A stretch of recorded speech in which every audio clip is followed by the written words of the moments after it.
Si tu veux réussir dans ton business, dans ton entreprise, tu dois avoir une obsession et une seule. J'utilise demain, mais tu dois avoir une seule obsession. Et je vais te dire ce que c'est. C'est l'obsession majeure. C'est ce qui doit guider toutes tes décisions, toutes tes réflexions, toutes les possibilités que tu envisages doivent être guidées par cette obsession si tu veux y arriver. Donc, l'objectif, moi je vais te parler en fait des objectifs que j'ai par rapport au fait d'avoir un business. Et dans ce cas, dans ce cadre-là, si tu as aussi ces objectifs, je pense que cette obsession, tu dois absolument la suivre. Donc, moi, les objectifs, c'est quoi? Avoir une entreprise, pour moi, d'abord, de base, c'est de remplacer mon salaire que j'avais dans le salariat. Ça, c'est l'objectif, le premier objectif. Je remplace mon salaire, hop, je commence à avoir cette sécurité que j'avais avant quand j'étais salarié. Première chose. Deuxième objectif, c'est que je veux dépasser ce salaire. C'est-à-dire que si je travaille à mon compte, que j'ai le stress de travailler à mon compte, tout le stress que ça engage, je veux effectivement gagner plus que si j'étais salarié. Ça, c'est mon deuxième objectif. Le troisième objectif, c'est d'avoir du temps. Je veux avoir de la flexibilité. Je ne veux pas partir en vacances en août. Je ne veux pas partir au ski en février. Je ne veux pas faire mes courses à 18 h. Tu m'as compris, je veux éviter les bouchons, je veux éviter les galères avec les milliards de touristes, je veux éviter tout ça. Je veux partir quand je veux ne pas me taper les bouchons, je veux faire mes courses à 11 heures avec les vieux. Oui, c'est ça que j'attends aussi de l'entrepreneuriat. Un autre objectif, c'est de m'occuper de ma famille. Je veux pas être le père tout le temps absent, je veux pas être le chef d'entreprise qui passe sa vie de 7 heures du mat à 20 heures au travail et le week-end aussi qui pense tout le temps sur son téléphone en train de répondre aux clients. Je veux pas être du tout ce genre de patron. Je veux être un patron qui a quand même du temps, beaucoup de flexibilité. Je veux pouvoir déposer mes enfants à l'école, les récupérer ensuite. Je veux pouvoir passer du temps avec eux. Je veux pas avoir la pression de le travail, le travail, le travail. Non, je peux m'occuper de mes enfants le matin en tranquillité. Je veux m'occuper de mes enfants l'après-midi en tranquillité. Et s'ils sont malades, je les récupère et je m'occupe d'eux. Donc c'est ça que je veux, du temps pour ma famille aussi. Petit instant pub, ça va aller très vite. J'ai fait une formation gratuite sur comment vivre de sa passion. C'est une vidéo qui dure 50 minutes. Clique ici dans la description. Voilà, c'est 50 minutes, c'est gratuit et ça va t'apprendre beaucoup de choses si toi aussi tu veux vivre de ta passion, que tu as un savoir-faire, une vraie passion et que tu as envie de te lancer enfin dans ton business. C'est vraiment une vidéo qui va beaucoup t'aider. Donc revenons à nos moutons. Si tu as ces objectifs-là aussi, je pense que ton obsession, elle doit être simple, c'est la rentabilité. Waouh, l'économiste, le capitaliste horrible, le mec qui fait que penser à l'argent, les machins. Le problème, c'est qu'on est dans un monde où si t'as pas d'argent, t'es cuit. Tous ces objectifs-là, la flexibilité, le temps pour ta famille.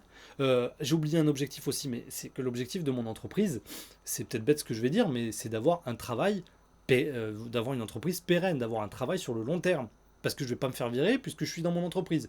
Donc j'ai un objectif d'avoir un travail rentable, une entreprise rentable et qui dure. Ça aussi, c'est un objectif très important. Parce que sans ça, du coup, rebonjour au salariat. Il y a énormément de gens qui montent des business, des entreprises et qui ne sont pas du tout focus sur la rentabilité, sur le bénéfice. Mais c'est incroyable ce que j'ai pu voir comme personnes qui montent des trucs, mais des fois énormes, énormes. Et dans la poche, ils n'ont rien du tout. Parce qu'ils ne sont même pas focus sur le bénéfice qu'ils prennent. Donc c'est des gens qui peuvent travailler 6 jours sur 7, 80 heures, 90 heures par semaine, je sais moi, des trucs incroyables, et qui ne récupèrent rien. Il y avait un exemple la dernière fois d'un garagiste qui se prenait 40 000 euros de chiffre par mois et il était en déficit. Tu ne peux pas penser comme ça. Tu dois penser à combien j'ai dans ma poche à la fin du mois. Moi, je suis le patron. Combien je récupère en tant que patron. Et tu peux pas imaginer le nombre de patrons qui récupèrent rien, qui ont des entreprises énormes. Il y a des gens, ils ont des 10, des 15, des 20, des 30, et encore, je suis très gentil, salariés, et ils se prennent des 2005, des 2005 par mois. Mais t'imagines la complexité d'avoir des entreprises si grandes, si compliquées, d'avoir des gestions de stocks si compliquées, des rentrées, des sorties super importantes pour des 2005 dans la poche. Ah non, mais c'est pas possible du tout. Donc, plusieurs choses que je voulais dire. Il y a des patrons qui ne gagnent rien. Il y avait aussi l'exemple d'une boulangerie où le mec, c'était le boulanger le plus connu de Paris, je crois. Il avait je sais pas combien de boulangeries. Et il était à fond en speed et tout. Il se faisait même pas un SMIC. Je me suis dit, non mais c'est pas possible vis-à-vis de ta famille. Comment tu justifies ça? Je veux dire, je passe ma vie à travailler comme un fou, c'est mon entreprise, j'ai des risques incroyables, j'ai des salariés de partout, des problèmes de partout, et les impôts, et les ci, et là, les machins, des trucs de dingue, et en plus de ça, je prends 1005. Ah non, mais arrête tout de suite, passe aux 35 heures et va prendre tes 1005 simplement dans une société où tu vas pas galérer comme ça. C'est pas croyable ça. Moi, j'avais des exemples comme j'étais commerciaux dans les matériaux de construction. Je voyais des grosses entreprises, non, c'était quand même des TPE, une vingtaine, trentaine de personnes, et au final, ils réduisaient, et des fois, ils terminaient à deux. Juste deux associés. Et en fait, ils disaient, bah, nous, en fait, on prend plus de chantier. Voilà. On sélectionne, on en fait de temps en temps, un truc et tout. Et on a perdu beaucoup d'affaires, on perd beaucoup de chantiers, mais c'est pas grave. On gagne plus d'argent à deux. Avec des milliards de salariés, c'est trop de problèmes, trop de prud'hommes, trop de ci, trop de ça. Et au final, ils gagnaient moins que quand ils sont à deux et qu'ils prennent moins de salariés. Ça, à mon avis, c'est penser de manière plus intelligente. Sinon, c'est trop compliqué. Si tu veux mener à bien tes objectifs, il faut pas partir dans des trucs d'entreprise énormes comme ça. Si tu veux des objectifs que j'ai cités, c'est-à-dire flexibilité, rentabilité, le temps avec la famille, un boulot long terme, et si tu veux gagner un peu plus, nettement plus que salarié, tu dois avoir cette obsession de rentabilité. Surtout en combien de temps? C'est-à-dire, cet effort-là me prend 8 heures, combien je gagne en 8 heures? Est-ce qu'il n'y a pas moyen que je gagne la même chose en 4 heures, en 2 heures, en un quart d'heure? Cette manière de penser, ça va questionner tout d'abord ta productivité au travail. Effectivement, en combien de temps je fais, moi par exemple, en combien de temps je fais un GMB? Comment est-ce que je peux accélérer le processus pour gagner la même chose en moins de temps? Donc ça questionne clairement ta productivité. Donc combien en fait je gagne à l'heure?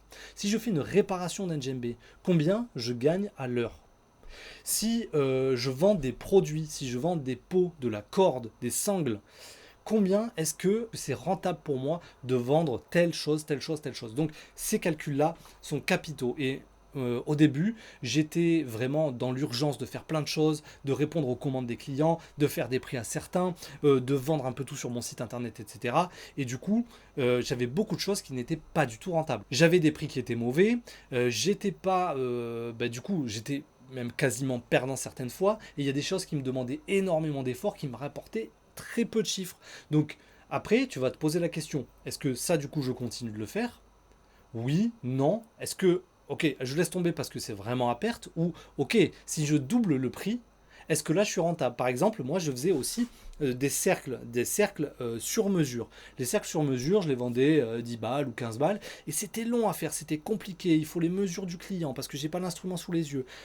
Et après, je leur envoie, et des fois, ça va pas, etc. C'est un truc compliqué. Je me suis aperçu qu'en fait, j'avais une grosse demande, mais surtout que j'avais des grosses galères, parce que ça me rapportait rien, j'avais beaucoup de retours, des trucs et tout. Maintenant, je me suis dit, ok, maintenant, un cercle sur mesure, c'est 45 balles ou 50 balles, donc c'est suffisant pour moi pour le faire, c'est-à-dire que même si ça se passe mal, je suis quand même gagnant. Et si le client décide de faire appel à moi pour ça, ben, il aura le travail qui sera fait, mais vraiment à ce prix-là, et pas un prix en dessous, parce que c'est trop d'efforts pour moi, trop de temps de perdu, pas assez de rentabilité. Donc il faut que tu ajustes ensuite ta productivité en fonction de ce que tu as conclu par rapport à ce que tu gagnais, en fonction du temps que tu passais. Est-ce que c'est clair? Je ne suis pas sûr. En tout cas, fais des calculs sur combien tu gagnes, en combien de temps. C'est très important. Et ça va questionner aussi tes choix de fonctionnement. Donc par exemple, est-ce que je prends un local? Est-ce que investir 2500, 3000 balles dans un local par mois, est-ce que c'est vraiment intelligent? Est-ce que je prends des employés? Est-ce que, ok, ils vont m'aider, je vais avoir plus de commandes, mais du coup, il va falloir que je les paye. Alors, est-ce que c'est rentable que je paye quelqu'un 1005 net, c'est-à-dire au moins 3000 que tu vas lâcher, le double? Est-ce que c'est rentable que je paye 3000 pour toutes les commandes que je vais avoir en plus? En plus des problèmes que je peux avoir avec lui, en plus des impôts que je vais devoir payer, etc. Donc, est-ce que je prends un webmaster? Est-ce que je fais mon site internet tout seul? Je me renseigne un petit peu. Ou est-ce que je paye quelqu'un 4000 balles pour qu'il fasse mon site internet? Tout un tas de choses que tu peux calculer et que tu aies toujours cette stratégie en tête de rentabilité. Désolé, j'avais plus de batterie dans mon téléphone. Alors, après une petite extinction de voix et un nouveau t-shirt, on y retourne. Je voulais te montrer un petit peu ma manière de penser pour justement toujours garder ça en tête, c'est-à-dire cette obsession de combien de marge je récupère. Ne pas créer un véhicule de malade. J'ai pas besoin d'une Porsche pour aller acheter une baguette de pain. Voilà comment moi je fonctionne, par exemple, dans mon entreprise. Donc, je privilégie toujours la rentabilité. Donc, par exemple, j'aime beaucoup dans mon activité qui est toujours une part d'activité de service qui soit très rentable. Par exemple, les groupes musicaux où là, tu récupères des sous tout de suite et tu n'as pas besoin d'en dépenser en stock, etc. C'est de l'argent que tu récupères en plus vraiment tout de suite. Tu n'as pas de paiement en 4 fois, etc. Je privilégie aussi, par exemple, la TikTok Money. On est payé pour les vues avec TikTok. Et moi, par exemple, quand je travaille 10 minutes par jour dessus, ça peut me ramener entre 800 et 2000 balles de plus par mois. Par mois dans la poche à 100%. Je privilégie, pas je privilégie, mais voilà, je pousse l'accent sur ça, je mets l'accent sur ça et je mets aussi l'accent sur le fait de faire de la très haute qualité. Plus tu fais de la haute qualité, plus tu as des bénéfices, plus tu as des commandes avec des montants importants. Donc j'essaye aussi, dans tout ce qui est instrument de musique, de faire vraiment de la très haute qualité pour avoir vraiment le plus de bénéfices possible. Plus je descends en gamme, plus je me bats avec des gens pour les bas prix, et plus du coup je suis obligé de réduire ma marge. Donc je vais peut-être faire plus de volume, mais je vais faire beaucoup moins de bénéfices. Donc je sors de la mêlée et je vends vraiment du très haut de gamme. J'essaye aussi de ne pas avoir de local. Enfin, c'est pas que j'essaye, c'est que je n'ai pas de locaux, tout simplement. Je me suis posé la question à un moment donné, est-ce que je me prends des locaux dans la zone industrielle de chez moi? Ok, ça va coûter 2000 balles par mois, etc. Mais ça, voilà, pour la fame, c'est cool. Les clients, quand ils arrivent, c'est, waouh, ils voient un truc de dingue. Toi, tu as ton bureau, tu vois, tu roules les mécaniques un peu, tu as un truc un peu de ouf et tout. Mais en fait, pourquoi? Moi, j'ai mon petit atelier au fond de mon jardin avec ici, sous ma maison, tout mon stock. En fait, ça suffit quoi. Et des fois, je me dis qu'il faut absolument, si tu dois garder quelque chose de cette vidéo, c'est que ne change pas de canne si tu pêches. Ne change pas de canne tant que ta canne, elle ne casse pas à cause du poids des poissons que tu pêches. Si tu pêches la girelle ou des trucs comme ça, ne prends pas des cannes pour pêcher des thons ou des trucs comme ça qui font 70 kilos. Tu vas juste avoir des instruments trop chers, trop gros, durs à manipuler pour des petits poissons. Donc, ce que je veux dire, c'est sois au bout du potentiel avec ce que tu as déjà, avec ton savoir-faire, avec le fait d'être seul, avec tes locaux, avec tout ce dont tu disposes. Avec tout ce dont tu disposes pour produire ce que tu fais, il faut que tu maximises le potentiel de ça. Ne change pas de véhicule, ne change pas d'outil tant que tu n'es pas en rupture quasiment de partout. Et je trouve que avoir des croissances exponentielles, changer tout de suite de véhicule et comme ça aller beaucoup trop vite et te dire au final, en fait, je gagnais plus d'argent quand j'étais petit, c'est dommage. Donc on va grandir, on va essayer de grandir vraiment, d'avoir une croissance lente, mais de toujours maximiser le potentiel de ce qu'on possède et d'y aller doucement, étape par étape, pour vraiment être sûr que quand on grossit, quand on prend un local, quand on prend un salarié, c'est parce qu'on est au bout déjà de notre processus de production. Voilà tout ce que je voulais te dire. Sur ce, si tu veux des conseils, du coaching et tout, n'hésite pas à me contacter. C'est avec plaisir que je discuterai avec toi. Et n'oublie pas cette obsession, c'est combien il te reste dans la poche à la fin. C'est le plus important. Désolé de parler d'argent comme ça. C'est pas mal ou bien. C'est juste que si tu veux avoir du temps pour ta famille, si tu veux aider même ta famille, il faut que tu aies cette capacité financière dans la poche. Je ne dis pas d'escroquer les gens, je ne dis pas d'abuser les gens, je ne dis pas de voler les gens, je dis que il faut que tu penses en termes de marge. Si tu vends des choses qui ne te rapportent pas d'argent, même si ça fait plaisir aux gens parce qu'ils sont contents, machin, mais toi, t'es pas content, toi. Et le fait que tu sois pas content, c'est parce que t'as pas d'argent qui rentre. Et donc, en fait, qu'est-ce que ça veut dire? Ça veut dire qu'en fait, tu es en train de travailler pour que des gens soient contents, mais toi, tu as tes enfants qui t'attendent. Donc, le temps que tu passes pour que les autres soient contents, c'est tes enfants qui sont pas contents parce que tu n'es pas avec eux. Donc, c'est un peu grossier ce que je dis, mais privilégie toujours cette marge. L'obsession, ça doit être qu'est-ce qui te revient dans la poche pour aller vers tes objectifs de liberté, de flexibilité et de temps avec ta famille. C'est capital. Et en plus de ça, tu vas proposer des choses de bien meilleure qualité si tu as cette obsession, forcément. Allez, bonne soirée, à bientôt, ciao.